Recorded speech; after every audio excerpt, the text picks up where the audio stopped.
Hello, my name is Caden. This is Castle Tutelage, your home defense network. We have been working on a series on the four main pillars of self-defense if you are not in a stand your ground state. If you are not in a stand your ground state, I strongly recommend that you learn about these four pillars because it's going to elevate your to a higher standard, and the prosecutor is going to be looking at you kinder if you follow these four pillars. So if you do live in a state that is stand your ground, watch these videos. This is something that you would really take a look at. Again, just briefly, and if you haven't seen the other three videos, I strongly recommend you to watch the other three videos before you listen to this.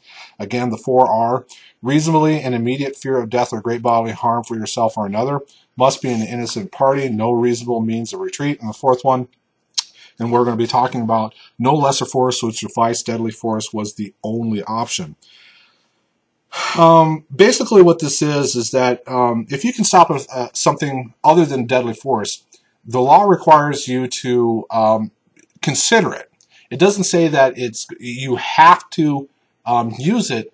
It's only, wanting to know that you considered other uses of less than lethal force before you used lethal force, okay? They also require you is if three bullets stops the attack, the fourth bullet is going to be a crime, and that's something that you really need to take a look at. The relative size and strength of the attacker compared to what you are. We've discussed this several times. If a 4'10", 90, 80-pound woman came after me, I am 6 foot tall, 280-pound fat guy, with her fist, that really doesn't come to the level of deadly force, and that's something that you need to take a look at. However, what I would say is, on what I've discussed before, if that 4'10" woman, 80, 90-pound woman that is on bath salts with a bat in her hand, well, that's something that you may want to take a look at, where it could be used a deadly force, but again, you have to consider less than lethal force also. What was the other scenario? It doesn't matter, but basically you get the idea. If 4'10" person came after you with her fist, but you are, let's just say, a 65-year-old male that has a heart condition, that you can actually argue that lethal force would be warranted in that situation. But again, I want to make this specifically clear. I am not a lawyer. I don't pretend to be a lawyer. I don't want to be a lawyer. I have respect for my life. So you need to really consult with your lawyer on these type of scenarios. But again, this is for information only, not legal advice. The common scenario that is used for this one is simple. You leave a busy city street and you turn down an alley and you take a shortcut to your car. An individual approximately half your size steps behind the dumpster and pulls his shirt aside while reaching for a semi-automatic tucked in his waistband.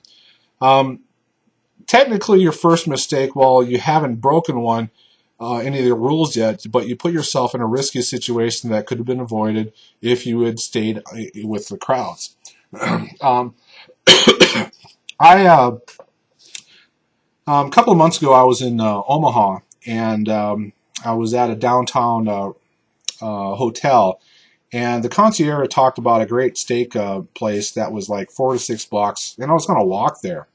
But on the news, they had some ungodly number of shootings. I think 13 people shot, if I'm going off of memory. 13 people shot that weekend. And there was no convention in town. The College World Series, the stadium there wasn't being used, and it was pretty desolate down there. And since I didn't know the area, I didn't walk there. I took a cab. Now, mind you, my fat butt needed to be walking, but you're not going to be putting yourself in that situation. Again, taking a shortcut down an alleyway may look to the prosecutor that that you put yourself into that situation. Okay, now just going on. You shout, "Don't hurt me," and draw your firearm from your holster, and you leave the pepper spray in your pocket. The individual draws his firearm from his waistband, and elevates it in an effort to shoot you. You fire 2 rounds at him, one strikes him in the shoulder. He immediately drops his firearm, and it slides under a dumpster. Okay. At this point, you would probably get most of the prosecutors to agree with you that you had no other alternative to immediately resort to deadly force, and you must and would have not been expected to try to use your pepper spray. Okay. Now the individual is bleeding and stumbles forward. Okay. What happens now? However, at this point, the individual no longer has control of his firearm. Remember, it went under a dumpster. He doesn't have access to it. And he was injured, and your pepper spray would most likely have sufficed to have stopped the continued threat. In addition, the prosecutor might argue that you've also broken rules 1 and 3. Again, what 3 is, no reasonable means of retreat, and not immediate fear of death or great bodily harm for yourself or another. So in the situation, it's going to be very tough to really negotiate everything that is going in your head. Now, since the gun is under, well, let's talk about he is wounded now, okay, and he stumbles forward. You have an opportunity to retreat, to run away, to get to go to a static position and call the police, defending a choke point, that kind of thing. The next one was he probably wasn't in a condition to fight anymore.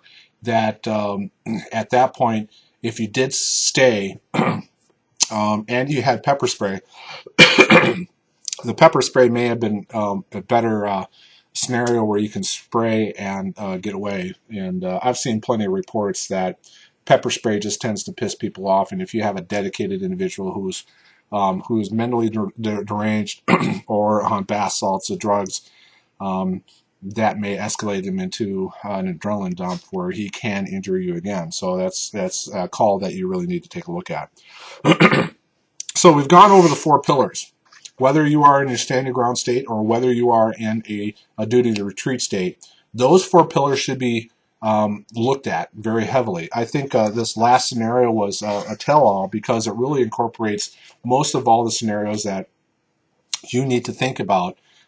Get mentally prepared so if something ever does happen, you can negotiate your way through it a little bit more.